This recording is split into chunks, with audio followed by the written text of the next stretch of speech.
કાંઈ ધંધો છે જે આવો અહીંયા પડીકા પછી આમાં સારું ક્યાંથી ને થા. ભૂખ લાગી ગઈ છે. ટાઈમ તો જો કેટલા વાગ્યા ભરી કેટલા વાગ્યા? બતાવું તમને.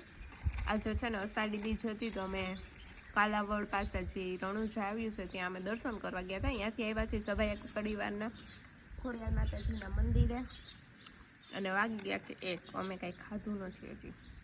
1:30 વાગ્યો 1 નહીં 1:30 થયો છે તો ભૂખ લાગે તો શું કરું, ખાવું તો નહીં. તો ફ્રેન્ડ જો આ સોડાની બોટલું ને આવી રહી બતાવું ને, આવી રહી આ સોડા છે થમ્સ હા, અપ. પછી આ પડીકા ને એકઈ ને કાંઈ ધંધો ને એકઈ ને તમે તમારા આમાંથી અડધા પડીકા તમારા. હું ખાવ જ તમારી આ મજા. હું ખાવ જ નહીં આવું કઈ આપણે હાલે જ નહીં એવું કઈ આપણે હાલે જ નહીં. અમારા બેન ભાઈની થમ્સ અપ હતા. અમારી યાર તો આ એક બોટલ વહી દી કે નહીં? એ બોટલ મારી કા? હા બસ એમ સ્વીકારી લેવાનું.